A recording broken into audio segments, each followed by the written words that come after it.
Sejam todos bem-vindos ao Xerife Podcast, o espaço de conversa entre pessoas educadas. Eu sou o André, a.k.a. de Xerife, This is my city, Angola, Luanda, Wadu.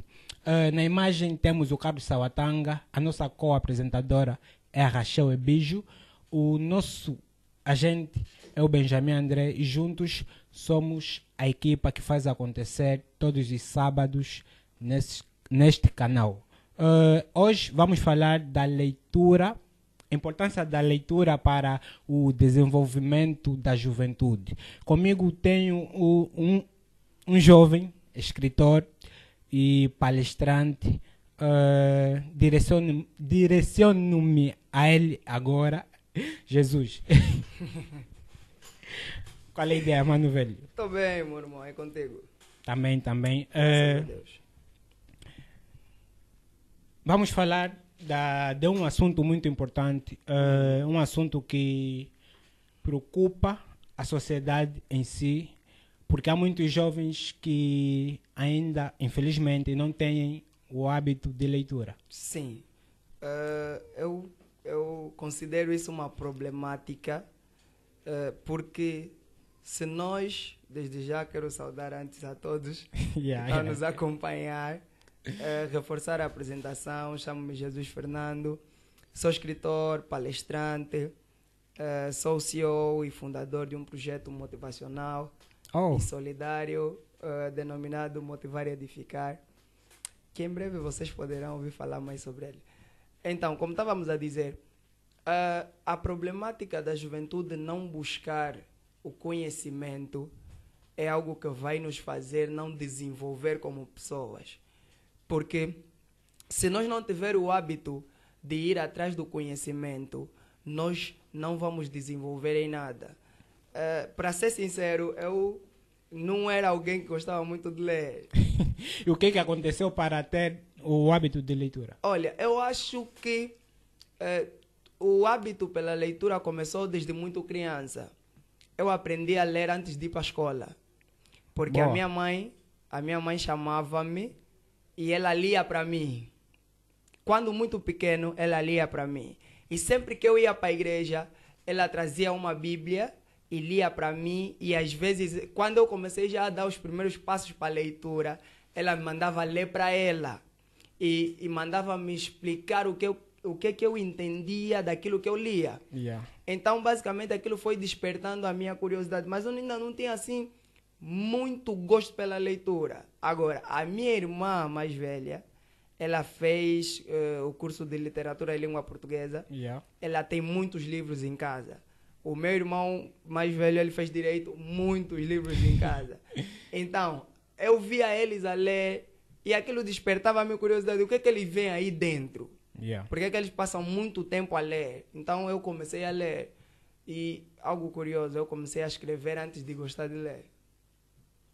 Muito bom. E, olha, nós temos aqui um problema, né, nos nossos bairros. O acesso aos livros é um pouco difícil, né? Porque nós temos mais bares, temos mais festas do que fomento à leitura, por exemplo.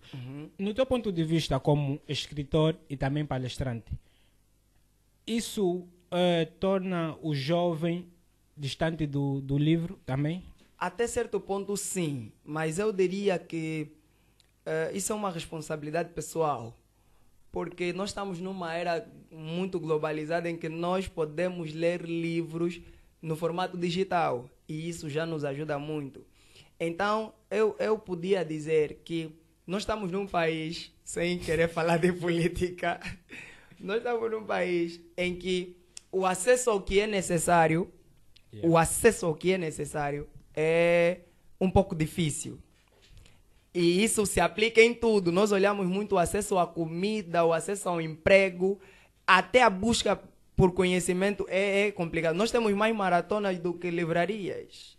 Nós temos mais festas que promovem sexualidade, que promovem coisas erradas, do que propriamente locais que promovem desenvolvimento pessoal. Então, eu acho que isso é sim um dos fatores que faz com que jovens não tenham um hábito pela leitura. Mas antes de Estás dar à a vontade, palavra, mano. Estás à vontade. mas eu ainda digo que é responsabilidade pessoal. Por quê? Porque ninguém vem te apontar uma arma para você ir numa festa e não ir na livraria. Não, mas estás a ver o meio em si.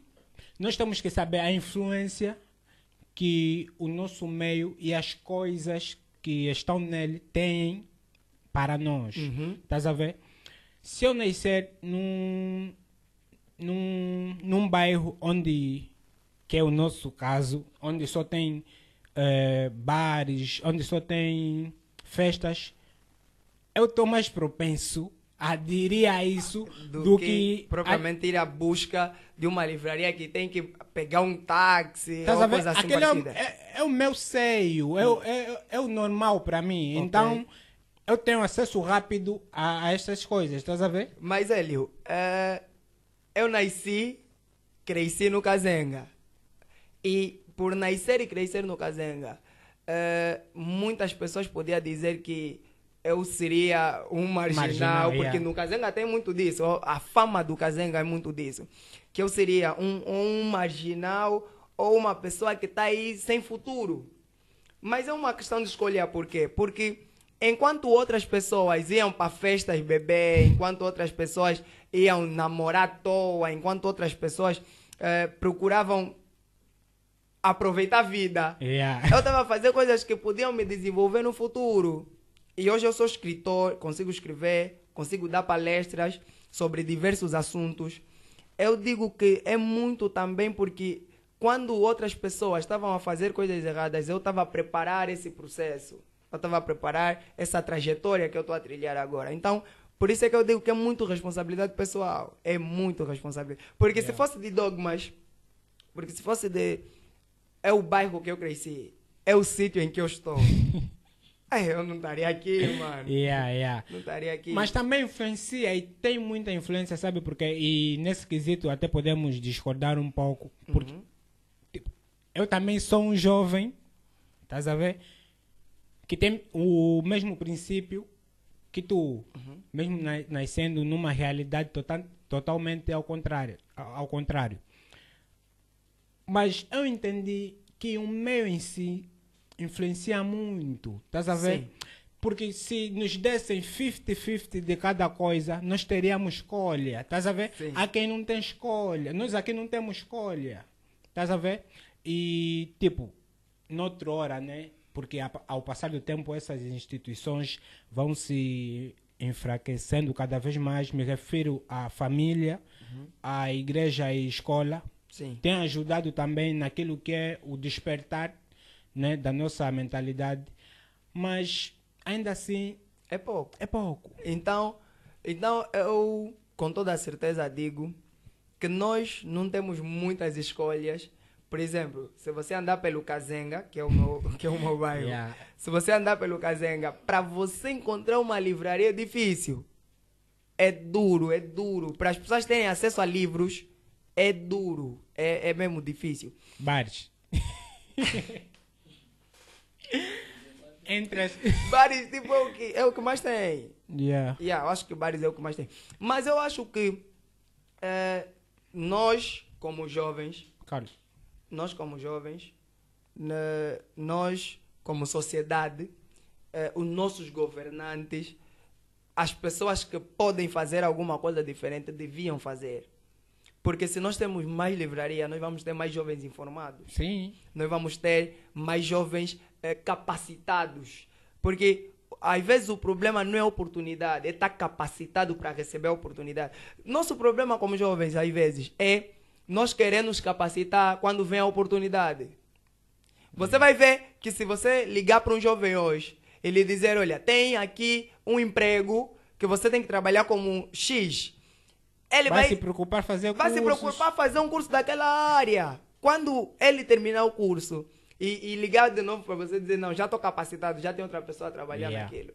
Então, para mim, nós temos que procurar buscar capacitação antes de vir as oportunidades, porque as oportunidades estão a vir, mas nós não estamos capacitados para conseguir ocupar as oportunidades que vêm por aí.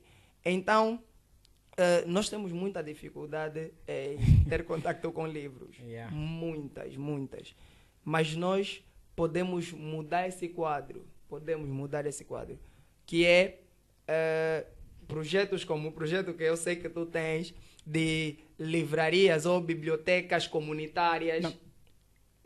Tipo, o xerife é um dos apoios dessa biblioteca. O cabeça é uma outra pessoa, mas nós é tudo nosso. Ok, trabalhamos tudo junto. É tudo nosso. Então, tá à vontade, também sou parte integrante. é mais ou menos isso que eu estava a dizer, que nós precisamos olhar para os livros, em suma, a procura de conhecimento, como uma das formas de desenvolver a nossa juventude. Porque tem jovens que lutam por alguma coisa, mas ele não sabe quais são as ferramentas que tem que usar para chegar até aí. Ele não sabe o que ele deve fazer. Por exemplo, o que ele deve fazer para ter o hábito pela leitura. Não sabe. Mas tem um saldo de dados que pode pesquisar na internet, que pode buscar na internet, que pode buscar no Facebook. Estamos mais preocupados em mandar mensagem, ofender alguém, procurar se estão a falar mal de qual figura pública. Qual vídeo vazou? Para baixar, entrar no grupo. Saiu um livro novo, vamos só ver. Saiu um livro novo de um nosso irmão escritor. E tem PDF. Você sabe o que o teu amigo tem, não vai lhe pedir, mas se vazar um vídeo, você vai ver em todos os WhatsApp, ué, me envia só, me manda só. E ainda fico mal aí com as pessoas que, tipo, quando nos é apresentada situações do gênero, ainda fico mal aí com as pessoas que ficam aí nos comentários. Meu número é X. Deixa lá o número. Puxa. Que não tem vergonha. Yeah. Então, é mais ou menos isso. Eu acho que nós estamos mais interessados com coisas negativas do que as positivas.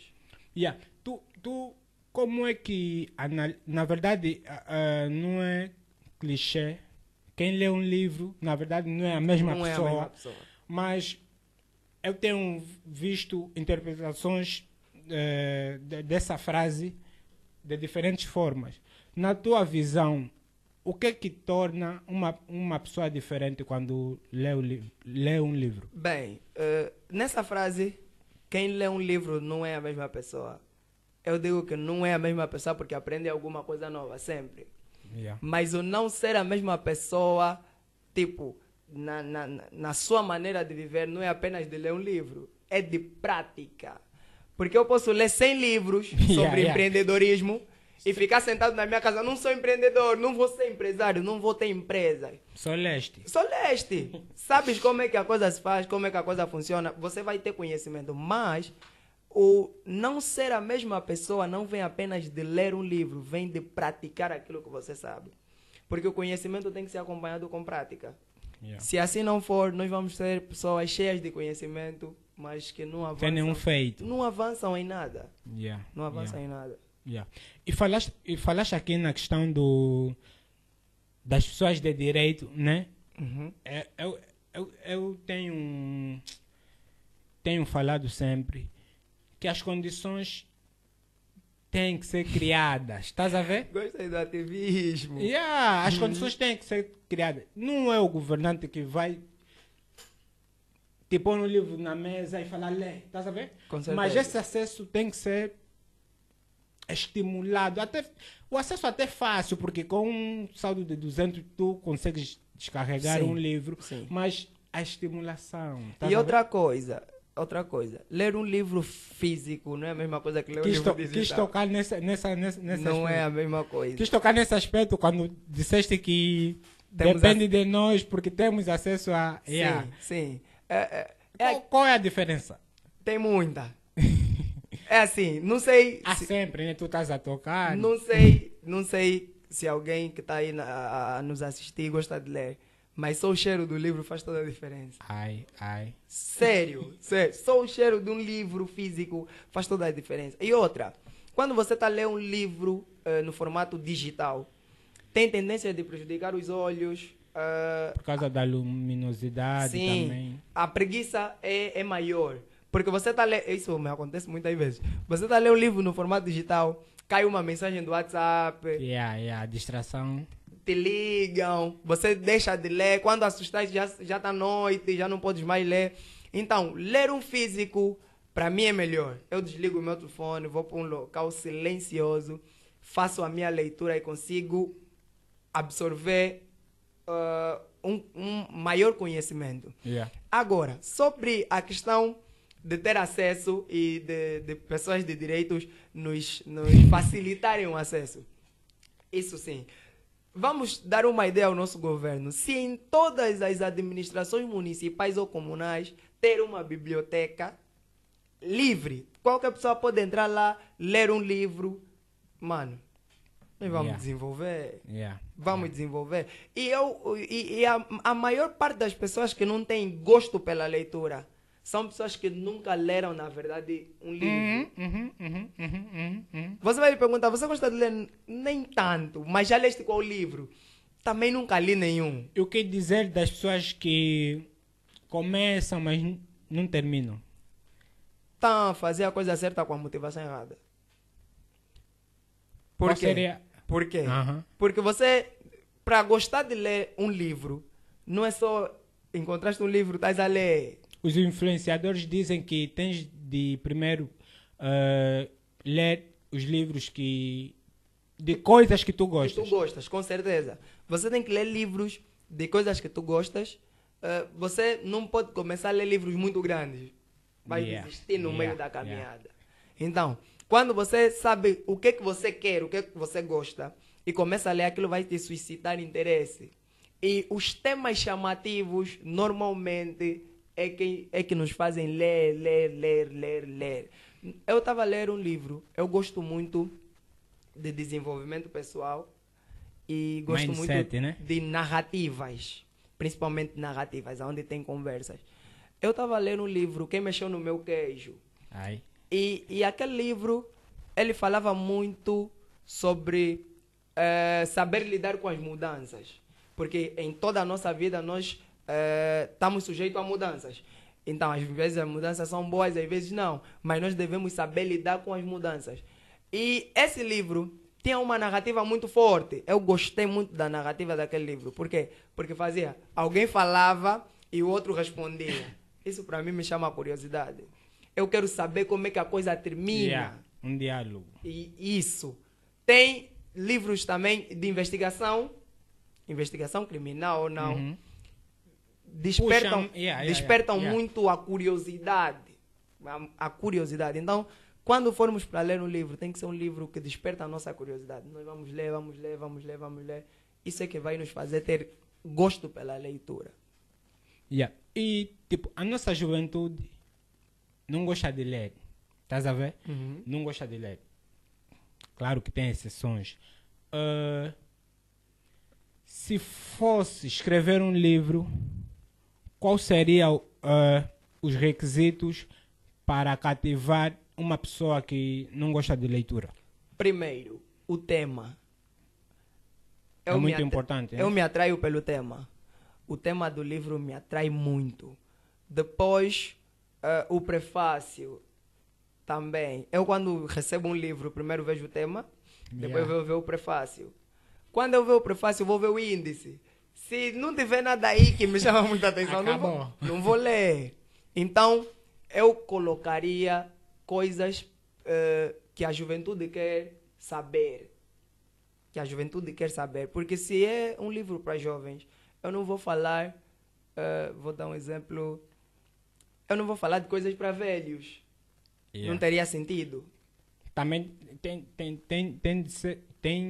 que ter em conta a questão do público-alvo. Público-alvo, isso. Tem que ter em conta a questão do público-alvo. Se você escreve para crianças, por exemplo, há escritores infantis. Se você escreve para crianças, você não vai escrever sobre sexualidade. Não vai dar certo. Primeiro, a criança não compra livro, o pai dele é quem compra.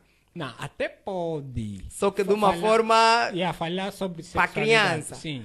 Mas A linguagem, a narrativa vai A mudando narrativa conta consoante o público-alvo, sim. né? Então, se eu fosse a escrever um livro, eu apostaria muito no tema, no prefácio e no que eu ia desenvolver seria muito narrativa também. Boa. Narrativa. Pessoas conversando, acho que desenvolve uma curiosidade. É Muito. Você lê uma página. interessante, né? Você lê uma página, a conversa não acabou. Você Vais querer, yeah. vais querer ler É uma mais. imersão. É isso, Yeah, é isso. yeah. É exatamente como funcionam as séries. Sim. Os Tu capítulos. queres ver, yeah. Quero ver o próximo Yeah, capítulo. yeah. Então, por isso é que, provavelmente, o próximo livro que eu escrever vai ter que ter edições. Primeira, segunda, terceira. Sim, vai ter que ter edições. Eu escrevo uma narrativa, não termino, porque vai vir uma segunda edição. Boa. E vem aí a feira do livro. Sim. O que é que os jovens podem fazer para ter acesso a esta exposição, né? Se assim Olha, podemos dizer. A Feira do Livro é um projeto que nós estamos a levar a cabo.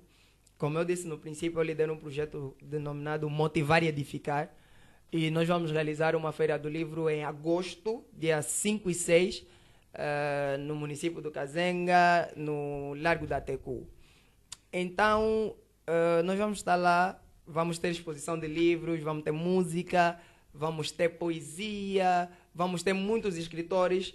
E para os escritores que quiserem fazer parte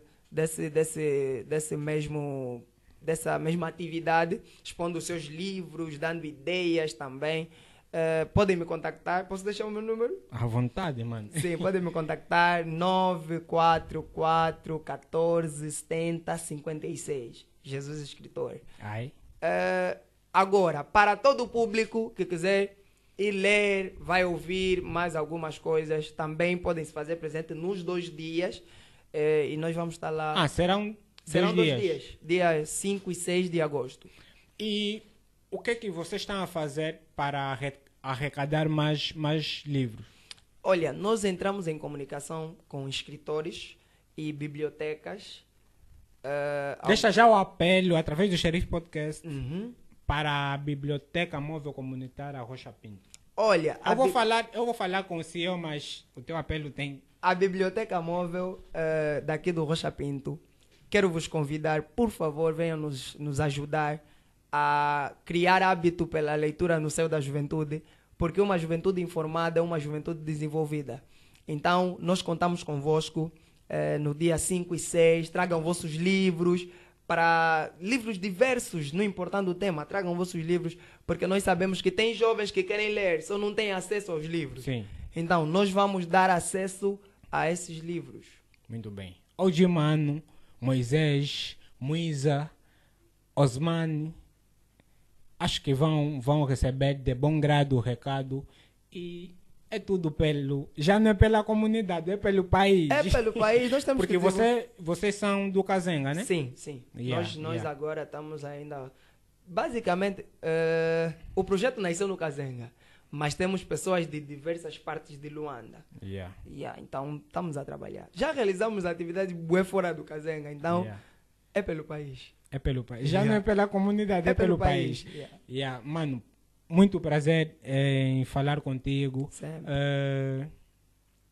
Essa é a hora, né, de recapitulares aquilo que vai, ou aquilo que tens em carteira e deixar as últimas considerações.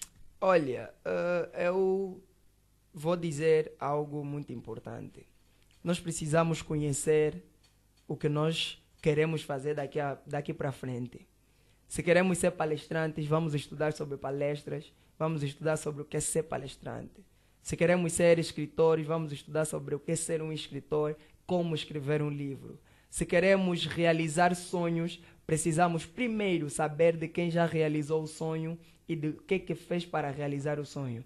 Então, vou deixar uma frase que é minha e que eu digo sempre: dificuldades não limitam grandes sonhos. Então, vamos juntos, dia 5, 6, lá no Kazenga, na Feira do Livro. Vamos fazer acontecer. 5 e 6 de agosto. Agosto, sim. Mano, foi um prazer. Demorou, mas chegou. E tu voltas quando necessário. Sempre. para agosto ainda falta. E se puder, nós vamos estar presente para fazer uma edição especial. Olha. Não é isso, Carlos? Olha. Podemos estar aí, gravar, né? Aquilo que vai ser a vossa atividade. Muito obrigado e bem-aja. Obrigado. Terminamos assim mais um episódio do Xerife Podcast. As despedidas são de Carlos Sawatanga, Rachel Ebijo, Benjamin André e eu sou o Hélio André, a.k.a. de Xerife. This is my city, Angola, Luanda, Waridu. Foi.